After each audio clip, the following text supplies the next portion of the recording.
आगच्छ आगच्छ बालक आगच्छ सामोदम् आगच्छ बालक आगच्छ आगच्छ आगच्छ बालक आगच्छ सामोदम् आगच्छ बालक आगच्छ.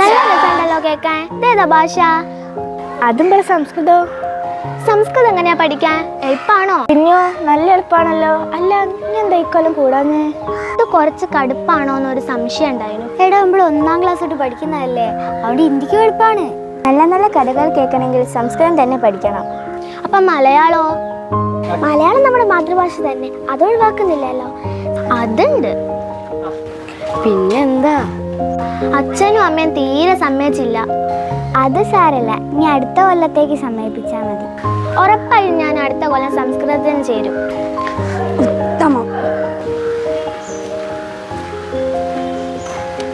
എന്താ ഒരു ചർച്ച? മാഷേ, ഇവക്ക് സംസ്കൃതത്തിൽ ചേരണമെന്നുണ്ട്. പക്ഷെ ഇവക്ക് എന്തൊക്കെയോ സംശയം. നിങ്ങൾ തന്നെ പറയും സംസ്കൃതത്തിന്റെ പ്രത്യേകത എന്തൊക്കെയാണെന്ന്. സംസ്കൃതം നല്ല രസ. അമൃത ഭാഷ സംസ്കൃതം.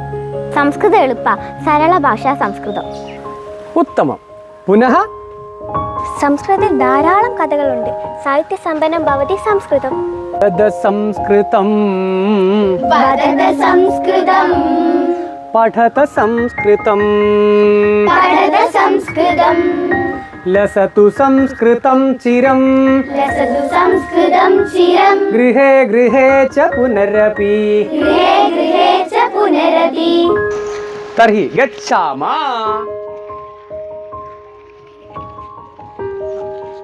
സംസ്കൃതത്തിലെ പദങ്ങൾ തന്നെയാണ് മറ്റ് പല ഇന്ത്യൻ ഭാഷകളിലും മലയാളത്തിലുമൊക്കെ ധാരാളമായി ഉപയോഗിക്കുന്നത്. ആണോ? അതെ. നീ ഒരു വാചകം പറയും മലയാളത്തില്. ഞാൻ പുസ്തകത്തിൽ നോക്കി പഠിക്കുന്നു. ഈ പറഞ്ഞതില് പുസ്തകം, പഠിക്കുന്നു എന്നുള്ളതൊക്കെ സംസ്കൃതത്തിൽ നിന്ന് വന്നതല്ലേ? അതുപോലെ മുഖം, നഖം, ആകാശം, ഭൂമി, വായു എന്നിവയെല്ലാം സംസ്കൃതത്തിലുള്ളതല്ലേ? ആര്യഭട്ടൻ എന്ന് കേട്ടിട്ടുണ്ടോ? പുരാതന ഭാരതീയ ശാസ്ത്രജ്ഞനല്ലേ?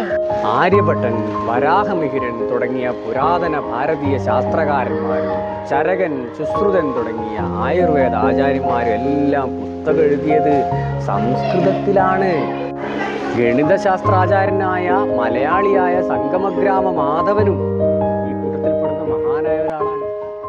സംസ്കൃതം എന്നാൽ അനന്തസാഗരമാണ്. ഭാരതീയ സംസ്കാരത്തിന്റെ ചരിത്രം സംസ്കൃതത്തിലുണ്ട്. സംസ്കൃതി വാഹിനി ഭവതി സംസ്കൃതം. സരള ഭാഷ സംസ്കൃതം सरल भाषा संस्कृतं സരസ ഭാഷ സംസ്കൃതം सरस भाषा संस्कृतं സരസ സരള മനോഹരാമൃത सरस सरल मनोहरामृत ദിവ്യ ഭാഷ സംസ്കൃതം दिव्य भाषा संस्कृतम्